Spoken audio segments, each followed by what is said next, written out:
past couple months. And it's that a lot of people on the outside look at you thinking that you're something. You know, you're a youth director, you're a pharmacy student.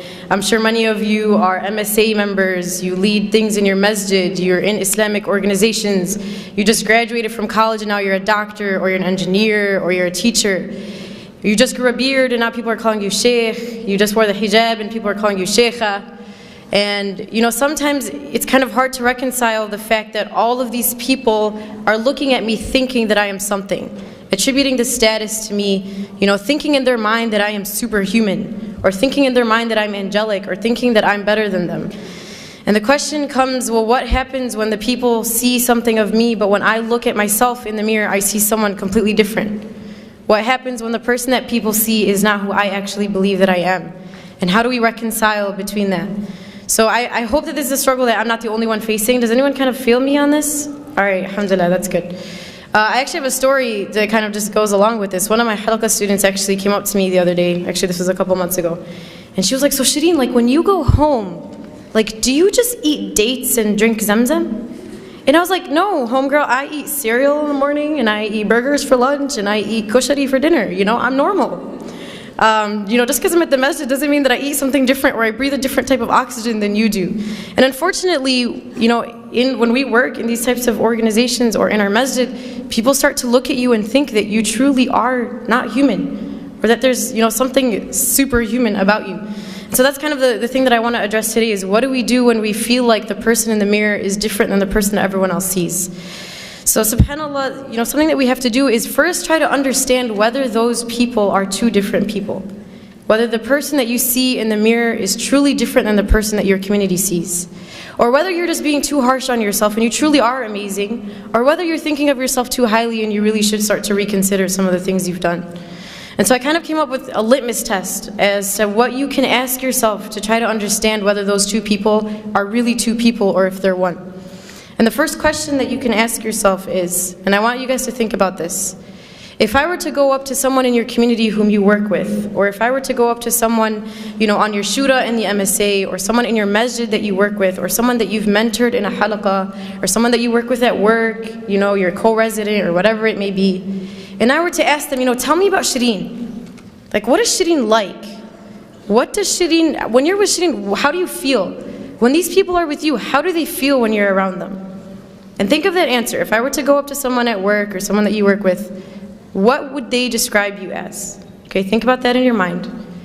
Now, if I were to go and ask your sibling at home, or ask your mother, or ask your father, or ask your brother, what is Shereen like to you? How do you feel when Shereen is around you? How does Shereen make you feel? Do you get a different answer?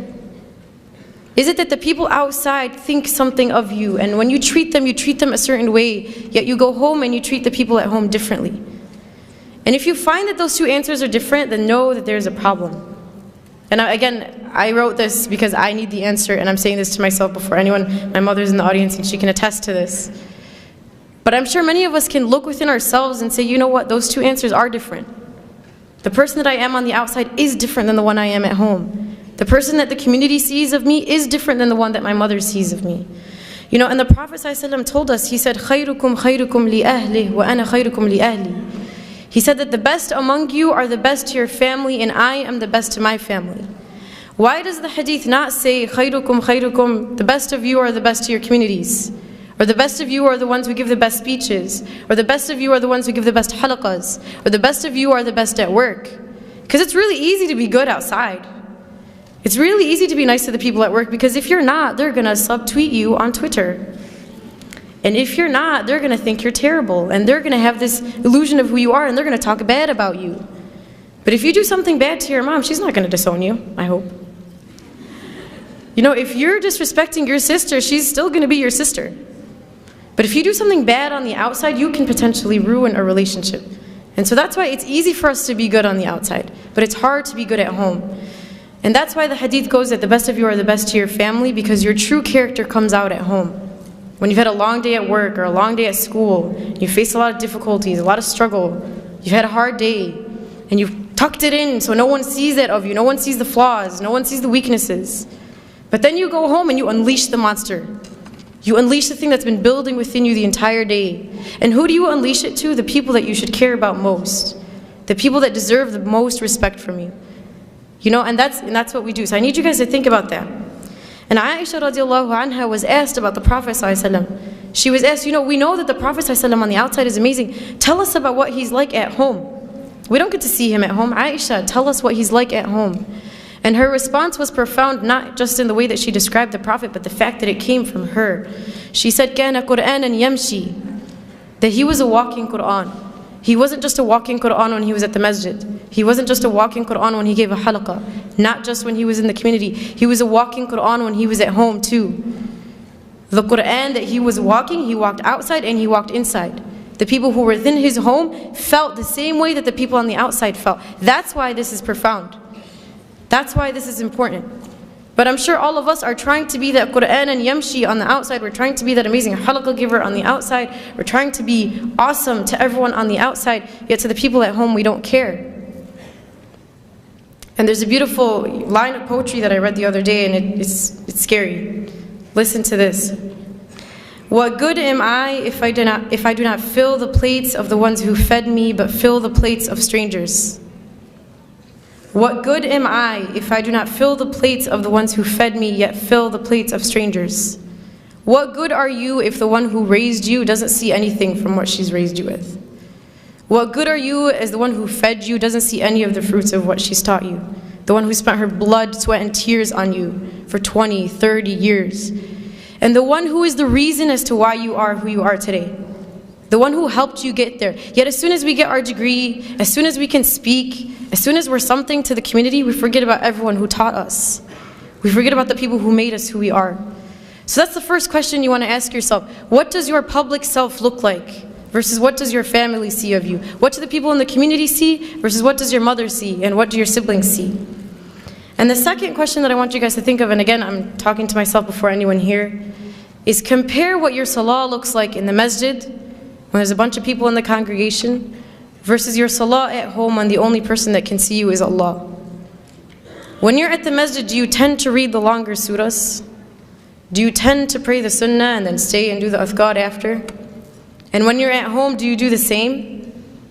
Or when you're at home, is it Qul Huwallahu Ahad and then you're done, and then you don't even pray sunnah and you don't even do adhkar, and then you move on to the next thing, right? And I'm sure if we were to think within ourselves, the answer to those two questions, at least for myself, is probably different. That when I'm outside, I'm acting a certain way, yet when I'm inside, I'm not the same. My worship in the eyes of people is not the same as my worship when it's only Allah who's watching me. And the question is, why does it matter who's watching when Allah was watching in both? Why does it matter who else is around you when Allah was always around you? And there's a very scary hadith Qudsi that Allah subhanahu wa ta'ala talks about. And He says, عَبْدِي لِمَ جَعَلْتَنِي أَهْوَنَ النَّاظِرِينَ إِلَيْكَ. He says, my slave, why did you make me the least of your worries? Why did you not care about the fact that I was watching you? He says, أَسْتَحْيَيْتَ مِنْ خَلْقِي وَلَمْ تَسْتَحِي مِنِّي. He says, you were embarrassed in front of my creation, but you were not embarrassed in front of me, the Creator. You were scared that people at the masjid would think you were bad, so you prayed your sunnah and you sullied longer. Yet when you went at home and I was the only one who watched you, you didn't care. You weren't embarrassed that you read Surah Al-Ikhlas and that's it. You weren't embarrassed that you didn't pray your sunnah. You were embarrassed that you didn't do your ithqad. Why don't you remember that I was watching you, and I was always watching you, and I am always watching you? And subhanAllah, I don't know if you guys were at the session right before this. Sheikh Tariq Mustah mentioned a beautiful story, and I'm going to share it. So if you heard it, I'm sorry that I'm repeating, but he talked about how when he was 16, he became like a Quran assistant in his masjid, and he was teaching alongside of like this awesome sheikh, right? He was talking about how he was 16, teaching Quran, and he felt like a G. He was like, man, I'm like awesome. I'm 16 and I'm teaching Quran to other people. And so one day, I guess he went to the masjid early, like before Fajr or something, and he went, and he found that his sheikh's car was parked outside the masjid, but all the lights were closed. So he's like, okay, that's kind of weird. And he mentioned that, he had to go make wudu. So he walks into the bathroom only to find that his scholar, his teacher, one who was taught by many righteous, amazing scholars before him, was on his knees cleaning the toilet of the masjid. And so Sheikh Tariq Mustah goes to him and he's like, Sheikh, like, what are you doing? You're an amazing sheikh, you learned with this person and you learned with that, and your status is this, like, how are you on your knees cleaning the masjid? And his response was profound. He says, this is the work that the one who sees always sees. This is the work that when no one else saw you, Allah saw it. Because what we do is we love to be the one with the microphone. We love to be the one who everyone can attribute things to. We love to be the one with the title. You know, I love to be quoted. I love for people to know who I am. Yet Allah subhanahu wa ta'ala sees the things that no one else sees. The things that you thought no one saw. When you did the dishes and your mom didn't tell you thank you, Allah saw that. You know, when you picked something off the floor and no one saw it, Allah saw that. The reason why we do things in the community is because we love that recognition. We love for people to pat us on the back and say good job. We love the volunteer appreciation dinner. We love that. But realize you're not always going to get it. And sometimes it's better for you that only Allah subhanahu wa ta'ala saw it. And it could be that that deed that you did in secret that no one saw besides Allah is the reason why you enter Jannah. And everything that you've done in the public, everything that people saw, everything that was out in the open was stuff that you did for the wrong reasons, and you never know, that may not even count for you. So this is kind of our thought process in understanding whether or not we have this problem. Now once you find out you have the problem, what do I do? What's the solution? So a couple things I was thinking about is if you feel like people are holding you up to this standard, you know, you are this and this and this, and you have this title and this title and this title, and you're amazing. Challenge yourself to live up to that standard that people are holding you to. You know, if you go home and you say, man, people think I'm great, but I'm actually not, try to actually be great. And it's not for the people. It's not for people to say, you know, Shereen Salama was great. But it's for me to improve myself so Allah can say Shereen Salama was great. For me to take the standard that you put me at and to try to actually achieve it. Not for you, but for Allah. And the second thing is that for every public deed that you do in the eyes of people, that you double that in your private life, in your private ibadah. That man, if you prayed in the masjid, try to pray at home when no one else can see you besides Allah. Try to wake up when everyone's asleep, in the dark, just you and Allah. Create that relationship. And the third, and this is a dua that was taught to us by Abu Bakr radiallahu anhu. He used to receive praise, and there was this beautiful dua that he used to say. And it goes, Allahumma ighfir li ma la ya'lamoon, waj'alni khayran mimma yadhunnun. Which translates to, O Allah, forgive me for what they do not know about me, and make me better than what they think that I am. Because it's funny, we like to cover up the fact that all of us have a hidden past. All of us have some secret. All of us have some sin. All of us have something that we've done that no one else knows. But remember that when you're being praised, that you once were in that state. Not to put yourself down, but for you to remember that Allah subhanahu wa ta'ala is the one who brought you there. And finally, and I'll conclude in reminding us that this is a journey. This by no means is something that we are going to accomplish. It's going to be a constant struggle. But at least when we die, we'll be dying on the path and struggle for the sake of Allah subhanahu wa ta'ala. So I ask Allah subhanahu wa ta'ala to make us among those who can improve upon ourselves and to make the journey to Him easy. Subhanakallahumma wa bihamdik nashhadu an la ilaha illa ant nastaghfiruka wa natubu ilayk. Assalamu alaikum wa rahmatullah.